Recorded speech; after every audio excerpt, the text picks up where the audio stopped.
Over the last 25 years, a lot of good games have come out, and let's face it, there's no way you played everything. So today I compiled a list of 15 games from the past 25 years that I think everyone should play. This list is completely subjective, and I don't claim these games are the best from their time period, but these are just some games I think are worth trying if you've never played them before.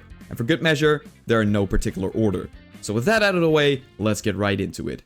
28 stab wounds. Detroit Become Human is, honest to God, one of the best games I've ever played. The main gimmick in this game is that you choose what happens and your actions actually have consequences later in the game. This means there are 85 different endings to it, which is honestly completely ridiculous. You could replay this game so many times, and trust me, you'll want to if you don't get the best ending instantly. You play as the androids Connor, Marcus, and Kara, which are basically hyper-realistic artificial intelligence that look like humans. All three androids having their own story arcs with eventual overlap between them. And you really want to make the right choices because your characters can actually die depending on what options you pick. And when I was recording footage for this video, the game still felt tense even though I already knew what the options did, which says enough about how you just get sucked into this game. Detroit's a game with very high stakes, a great setting and story, fantastic characters, and overall just a really interesting gameplay mechanic. Definitely try this one if you haven't played it before because you will absolutely fall in love with it. Every puzzle has an answer. Professor Layton is a fantastic puzzle gaming franchise. Pretty much all of the games in it are entertaining, but I'd start with the first game in the Curious Village. You play as Layton and his apprentice Luke, and you are summoned to a village to solve a mystery. The locals give you all sorts of puzzles to solve, and doing so will make you progress throughout the game. It's also very relaxing and cozy, which makes it a perfect game to play right before bed. If you don't have a DS to play this on, it's no problem too, because you could even play it on mobile if you'd want to. So no excuses to not give it a try. This list needs a racing game too, so for that I picked one of the worst selling Mario Kart games, even though it's probably the most unique game in the series, considering it has 2 exclamation marks on its cover. Oh yeah, and you also play as 2 characters at the same time, I guess that's cool too. This mechanic gives the game a really special feel compared to the other ones. One character drives and the other uses items, and you can switch between the two with the press of a button. In this game, characters actually also have strategic use, firstly because of their weight class, but secondly because all characters have their own special items, which have sadly never made their return in the later games. Out of all the older Mario Kart games, this is definitely the one most worth playing today, so if you have a chance to do so, go for it. You know, I couldn't even be Glass Joe. I feel like Punch-Out is one of those franchises that has a really strong fan base but isn't that well known with a more general audience, which is quite a shame because especially the Wii game is something everybody should experience in my opinion. In this game you play as Little Mac, yes, that guy from Smash Bros, and your goal is to become the best boxer in the world. You challenge opponents from all over the world and try to beat them by learning their patterns and countering all their moves. All the characters you fight are pretty much caricatures of the countries they represent, which can be seen as somewhat stereotypical, but I personally think that's just what gives this game its charm. This is not an easy game as well, considering you need to have some impeccable timing to complete it, but it's 100% worth it. And did you notice something on the game's cover? The 2 exclamation marks again. Nintendo, I swear to God, you had the recipe to never make a bad game again. Why not use it? We're gonna stick with some fighting because we're taking a look at a game designed for masochists now, called Sifu. I talked about this game in one of my previous videos already, but it's a beat 'em up with some serious difficulty to it. In Sifu, you play as the son of a kung fu master that goes after the murderers of his father. The game is all about mastering controls and trying to find new combos to more easily defeat your enemies. If you like a challenge and don't mind restarting levels over and over again, this is the game for you. Yeah, so editor Gamefish here. I just realized I completely forgot to talk about what's probably the most interesting mechanic of this game, because when you die and respawn, you get older, and once you're above the age of 70, you can't respawn again. So this means that throughout the game you have to strategize how many deaths you can suffer per level, because otherwise you won't make it to the end of the game. Still don't get how I managed to just not include that in the script, but anyway, let's continue. By putting in the hours, you'll eventually start to understand the game better, leaving you with one of the most satisfying games to play. Definitely check this one out if you see it for a good price. Hey, is that a subscribe button I see? You never see it coming. I could talk for hours upon hours on end about how I love this game. Persona 5 is an absolute masterpiece of an RPG. A playthrough of it will set you back way over 100 hours, but it's worth every second. The game has a plot that is really difficult to describe briefly, but I'm gonna give it a shot anyway.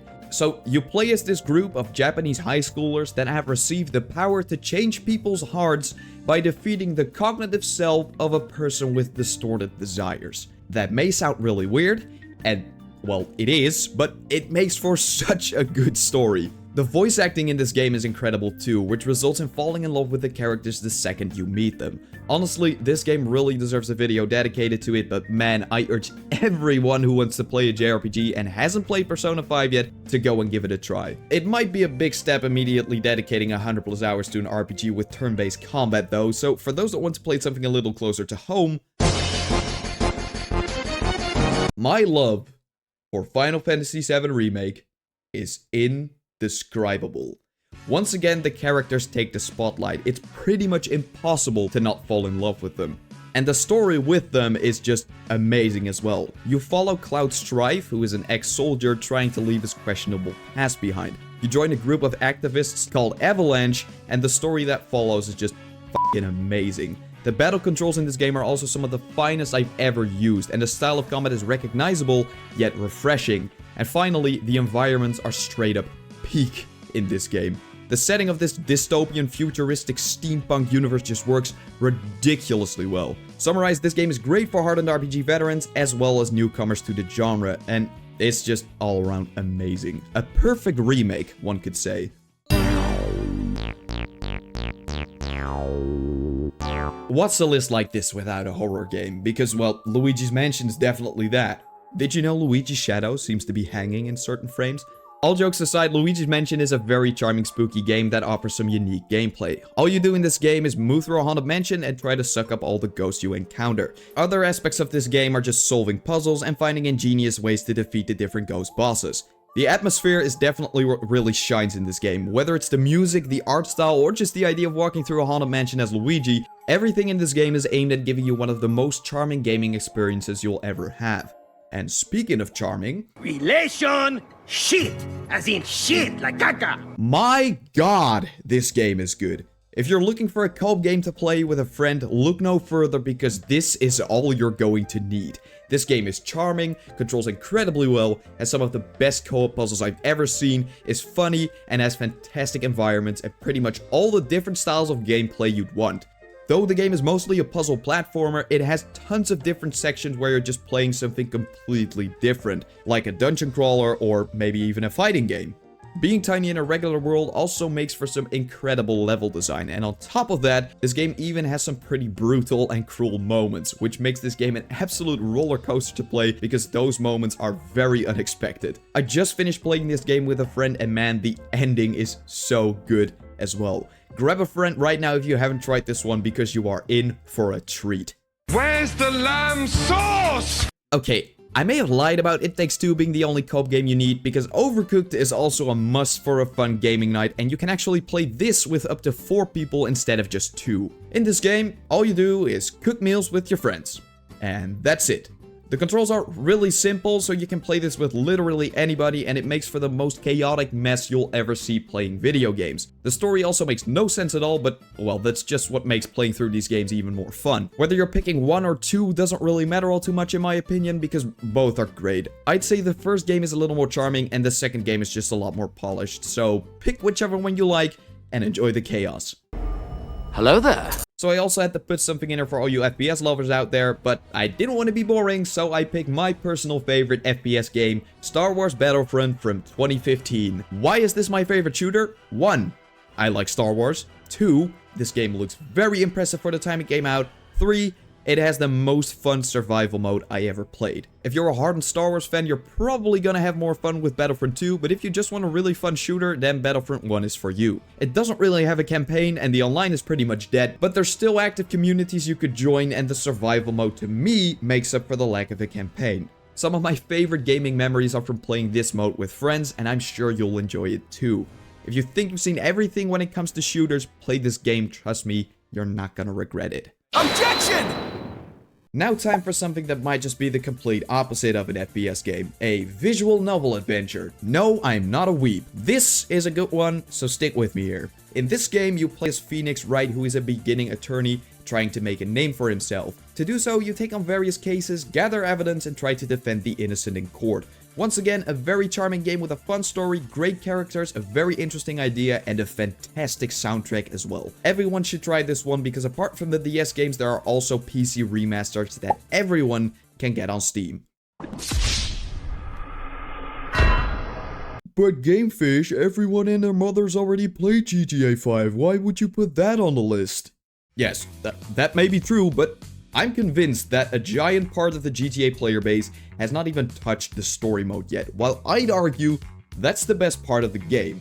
If you've never played anything other than online, I'd strongly urge you to play the single player of GTA 5, because the story is simply amazing. The three protagonists all have interesting story arcs and backstories, and the world of GTA 5 just feels a lot more alive in story mode. This means playing through the story mode feels very familiar, but also very refreshing. And for those that never played GTA at all, what the f are you doing?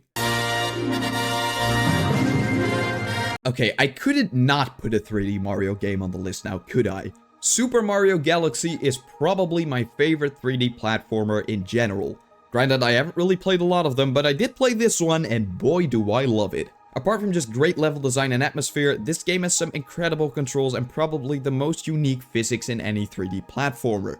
Basically, in the levels there are all these little planets with their own gravitational fields, so when you're on top of these planets, you can walk what feels like upside down. And they also made some very interesting puzzles with these gravity mechanics. On top of that, Mario Galaxy also introduces some very interesting new enemies and bosses not seen in previous games, and don't even get me started on the soundtrack. If you like Mario games, you'll love this one too, and if you're not the biggest fan of them, you'll still love this one. And we're ending the list with one of my favorite franchises ever, Inazuma 11. If you've been with the channel for a while now, you already know I absolutely adore everything about this series, but my highlight would be the second game on the DS. In this football RPG, you play as a bunch of Japanese middle schoolers playing football with power moves against aliens. Great plot, right? On your quest, you encounter a whole bunch of different teams that all have players with new super techniques to discover, and by selecting from the players you encounter, you try to make the best possible team so you can defeat the aliens once and for all. It's a very fun and charming game that's also very unique, because I mean, when's the last time you played an RPG about football? I would have put a completely different game from this franchise in the list, but that seemed a little redundant considering I already talked about it in depth in a previous video. If you're interested though, you can watch it by clicking this video.